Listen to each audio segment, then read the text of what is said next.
আপনার নাম কি? আপনার নাম ভারিয়া? रुको जरा सबर करो। আপনাদের এখান থেকে একটা লোক বেরিয়ে গেলে সে আপনার কি হয়? আপনার কাস্টমার? আচ্ছা, আপনি এই হোটেলে আসছেন কতদিন ধরে? দৈনিক আসেন না মাসে আসেন না একটানা থাকেন? না, এখানে আমি দুদিন পর পর আসি। দুদিন পর পর আসেন। আচ্ছা, আপনি একটু বিস্তারিত আপনি একটু জানতে চাই, বলবেন? আপনাদের এখানে ম্যানেজারের অনুমতি নেওয়া আছে? আমরা ভিডিও শুট করতেছি, তার অনুমতি নিয়ে আসছি। দেখছেন তারা কেউ আসে নাই, তারা বলছে অনুমতি দিয়েছে। আমরা একটু বিস্তারিত জানবো আপনাদের কাছ থেকে, সত্যটা বলবেন? বলা তো যায়। আপনার জীবন সম্পর্কে, পার্সোনালি কিছু সম্পর্কে, আর এখানে আসা সম্পর্কে, কি পরিমাণে এখনো মানুষ আসতেছে এই সম্পর্কে জানবো। আচ্ছা, আপনার নাম তো জানলাম, এখন আপনার জীবন সম্পর্কে আপনি এই লাইনে কতদিন যাবত আছেন? আমি লাইনে প্রায় 1.5 বছর হয়ে যাচ্ছে বর্তমানে আছি। 1.5 বছর। আচ্ছা, এই 1.5 বছরে আপনি আসার আগে কোন লাইনে ছিলেন, কেমন ছিলেন সেটা একটু বলবেন? আসার আগে মনে করেন আমি ছোটখাটো জব করতাম। তো যখন আমি জবে ঢুকি, আমার মা অসুস্থ, বলতে লাভ নাই, সে আম্মুর কাছে থাকে না। তো আমার পুরো ফ্যামিলির খরচ আমারই চালানো লাগতো। তো আমি একা মেয়ে মানুষ, আমার পক্ষে সম্ভব না থাইকা জব করা, তারপরে ঘর ভাড়াটা দিয়ে মানে অনেক খরচা হয়ে যায়। তো যেখানে জব করতাম ওখানেও মানে আমি এমন পরিস্থিতিতে পড়ছি যে উনি যদি ওটা না, এটা ছাড়া অনেক কাজ আছে, এটা ছাড়া আপনি যে কাজটা করতেছেন, এটা ছাড়া অনেকগুলো কাজ আছে, সেই কাজগুলো করে মানুষ জীবন জীবিকা নির্ভর করে। তাহলে আপনি এই কাজ কেন বেছে নিছেন? না না না, অবশ্যই আছে। আমার যদি এই কাজ বেশি এই কারণে নিছি যে আমার জব করতে যে যদি আমার দেহ যদি দিতে হয়, তাহলে ওরকম টাকার আমার প্রয়োজন নেই, তাহলে দেহ দিয়ে আমি টাকাটা কামাই করি। আপনি কি মনে করতেছেন অন্য কোনো কাজে দেহ দিতে হয়? অবশ্যই আমি এর জন্য পরিস্থিতির শিকার হয়েছি অনেক জায়গায়। অনেক পরিস্থিতির শিকার হয়েছেন। আচ্ছা, এই কাজটা থেকে ফিরে আসা যায় না?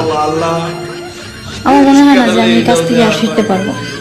কারণ যদি কেউ আপনাকে সুযোগ দেয় এই কাজ থেকে ফিরে আসার জন্য, বা কেউ অফার দেয়, বা কেউ আপনাকে ভালো ছেলে আপনাকে বিবাহ করে সুখী রাখতে চায়, তাহলে আপনি কি করবেন? আমাদের মতন এই সমস্ত লাইনের মেয়েদেরকে কখনো সেরকম অফার দিবে না কিছুক্ষণের জন্য, সময়ের জন্য, যেটা বাস্তব। কেউ কি আপনার জীবনে কখনো কি এরকমের কোনো অফার দিছিল, বা কেউ কি আপনাকে কোনো সরল পথ দেখাইছিল যে এই পথটা ভালো, এই পথে গেলে তোমার জীবন ভালো হবে, বা এই পথটা খারাপ, এটা ছেড়ে আসো, বা আমি তোমাকে বিবাহ করব, এরকম কথা কি বলছিল? বলছে তো অনেকে, কিন্তু আমি অ্যাকসেপ্ট করিনি, কারণ আমি বিশ্বাস করি না। কারণ সে মানুষটা আমার কাছে আসছে, সে দেখছে আমি ভুল করি, সে দেখে শুনে কখনো আমাকে গ্রহণ করতো না। আমিও তো আসছি, আমি দেখছি আপনি কাজ করেন। এখন সাপোজ আমি উদাহরণস্বরূপ আপনাকে বলছি, আমি আপনাকে প্রস্তাব দিলাম যে মনে করেন যে না, আপনার একটা সুন্দর জীবন আমি উপহার দেবো, বা আপনাকে আমি বিয়ে করব, ঠিক আছে, আপনাকে ভালো লাগবে, তখন আপনি কি করবেন? আমি তো আপনার সাথে অনৈতিক কাজ করি না, করছি? না আপনার সাথে খারাপ ব্যবহার করছি, না খারাপ আচরণ করছি, না বা উস্কানিমূলক কোনো কথা বলছি?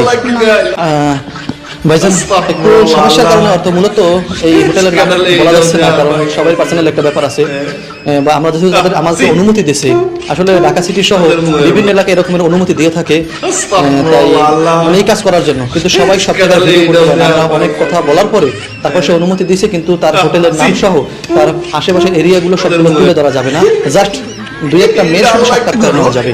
তাই আমরা তার সাক্ষাৎকারটা আপনাদের মাঝে তুলে ধরতেছি, দেখি সে সঠিক পথে আসে কিনা। যাবেন সঠিক পথে? সেরকম পারফেক্ট মানুষ হলে অবশ্যই ফিরে যাব। যদি আমার মতো একজন আসে? আলহামদুলিল্লাহ, আলহামদুলিল্লাহ, চলে যাব। এখন তো আপনি 2 হাত ভরে টাকা কামাইতেছেন, জানি যে এই কাজে অনেক টাকা, এটা আপনাদের মুখের কথা, আমি তো আল্লাহ না করুক আমি কোনোদিন করি নাই, কিন্তু এই কাজে অনেক টাকা আমি শুনছি। এখন যদি সে আপনাকে নিয়ে রাখে অল্প কিছু টাকার বিনিময়ে, অর্থাৎ শুধু বাদ দিব আর ভালোভাবে রাখবো, এখন সেখানে থাকতে পারবেন? অবশ্যই আমি মেনে নিতে রাজি। আপনি মেনে নেবেন? জি। সম্মানিত বন্ধুরা, অল্প অল্প কথার বিনিময়ে কিন্তু সত্য কথাটা মুখ ফসকে বেরিয়ে গেছে, অর্থাৎ সে মানতে রাজি। অর্থাৎ যত বড়ই খারাপ হোক না কেন, ঠিক আছে, তার মনের ভিতরে কিন্তু ছোট্ট একটা জায়গা হলো আবেগের ভালোবাসার জায়গা থাকে, এটা সবার ভিতরেই আছে, এটা তার ভিতরেও আছে, সেও কিন্তু এখনো ভালো হতে চায়। যদি আপনাদের ভালো লাগে, অবশ্যই যদি কেউ তার সাথে যোগাযোগ করতে চান, অবশ্যই আমাদের কমেন্টে জানাবেন, আমরা তার ঠিকানা দেওয়ার চেষ্টা করবো, বা তার সাথে যোগাযোগ নাম্বার দেওয়ার চেষ্টা করবো। কিন্তু এখানে স্ক্রিনের উপর নাম্বার দেওয়া হচ্ছে না এজন্য, কারণ অনেক মানুষ তাকে বাজে মন্তব্য করবে বা ফোন দিয়ে বেশি ডিস্টার্ব করবে, এজন্য দেওয়া হচ্ছে না। আচ্ছা, আপনাদের এখানে কি কি নিয়ে আসেন একটু জানতে পারি? যখন আপনারা আসেন হোটেলে, যখন আসেন কাস্টমারগুলো কি হোটেলে ডাইরেক্ট আসেন, আপনারা নিয়ে আসেন? না, আমরা নিয়ে আসি না, হয়তো আমাদের পার্সোনাল কেউ থাকলে নিয়ে আসে, আর পার্সোনাল না থাকলে ওরাই দিয়ে দেয়। আচ্ছা, আমি একটু পার্সোনাল আরেক কয়েকটা কোশ্চেন করি, হয়তো আপনি মাইন্ডে নেবেন না আশা করি। যে সবার মনের ভিতরে আল্লাহর একটা ভয় আছে, আপনার মনের ভিতরে সেই ভয়টা আছে? অবশ্যই আছে। আছে। সবাই চায় যে মরার পরে তার একটু ভালো স্থানে যাবে, জান্নাত যেন সে পায়। তার জন্য দুনিয়াতে কিছু ভালো ভালো কাজ করতে হবে, হকের পথে চলতে হবে, জেনা থেকে বেঁচে থাকতে হবে। আপনার কি এটা মনে চায় না? অবশ্যই চাই, কিন্তু করার কিছু নেই, বাধ্য আমি। কারণ মানে এক কথা উত্তর দিয়েছি, কিছু করার নাই, পিঠে ঠিক আছে, আপনি বাধ্য। আপনারা এখানে কোন জামা কাপড় টাপড় নিয়ে আসছেন, এগুলো কি আপনাদের? আসলে আমাদের 3-4 দিন থাকি, তো থাকে একজন কাপড় মানে টাকা পয়সা জমা করে তারপর চলে যাই। 3-4 দিন আপনি কত টাকা ইনকাম করতে পারেন? 3-4 দিনে মনে করেন 25-26 এরকম। 25-26 হাজার? জি। 26,000 টাকা ইনকাম করেন। ভিতরে ওয়াশরুম আছে না? প্রতিটা রুমের ভিতরে ওয়াশরুম থাকে? প্রত্যেকটা রুমের ওয়াশরুম আছে। ওয়াশরুম আছে, আর একটা খাট থাকে। মূলত ফার্স্ট আসছি তো, জানতাম না, এসে দেখলাম এই অবস্থা। বালিশ কয়টা? একটা বালিশ। সম্মানিত বন্ধুরা, একটা বালিশ থেকে একটা খাট থাকে। মানে হোটেলের ভিতরে কি থাকে? আবাসিক হোটেল মানেই যে মানুষ সবাই এখানে এসে আসলে বর্ণমূল স্থানে আসলে যেখানে মানুষ রাত্রে যাপন করার জন্য আসে, কিন্তু সবখানে আসলেই যে এরকমের কিছু পাওয়া যাবে এমনটা নয়, সবখান যে খারাপ এমনটা না, আবার সবখান যে ভালো এমনটা নয়। কোনো কোনো ক্ষেত্রে এরকমটা পাওয়া যায়, আর কোনো কোনো ক্ষেত্রে পাওয়া যায় না। এজন্য সবাই সাবধানতা অবলম্বন করতে হবে, কারণ অনেকে ফ্যামিলি নিয়ে আসে। ঢাকা সিটিতে আইসে কি করেন, থাকার যখন জায়গা নেই, ডাক্তার দেখাইতে আসেন, বর্ণনা করতে আসেন, ওই সময় হোটেল খুঁজেন থাকার জন্য, ফ্যামিলি নিয়ে আসেন, মা বাবা ভাই বোন আত্মীয় স্বজন। এরকম সিচুয়েশনে যেন না পড়তে হয়। আমাদের কাছে কখনো এরকম সিচুয়েশন হয়েছিল যে 3-4 জন আসছে একসাথে, তার ফ্যামিলি সহ? আসলে আমাদেরকে দেখায় না, কারণ আমাদেরকে রুম আলাদা থাকে আর ওদের জন্য আলাদা, এই জন্য।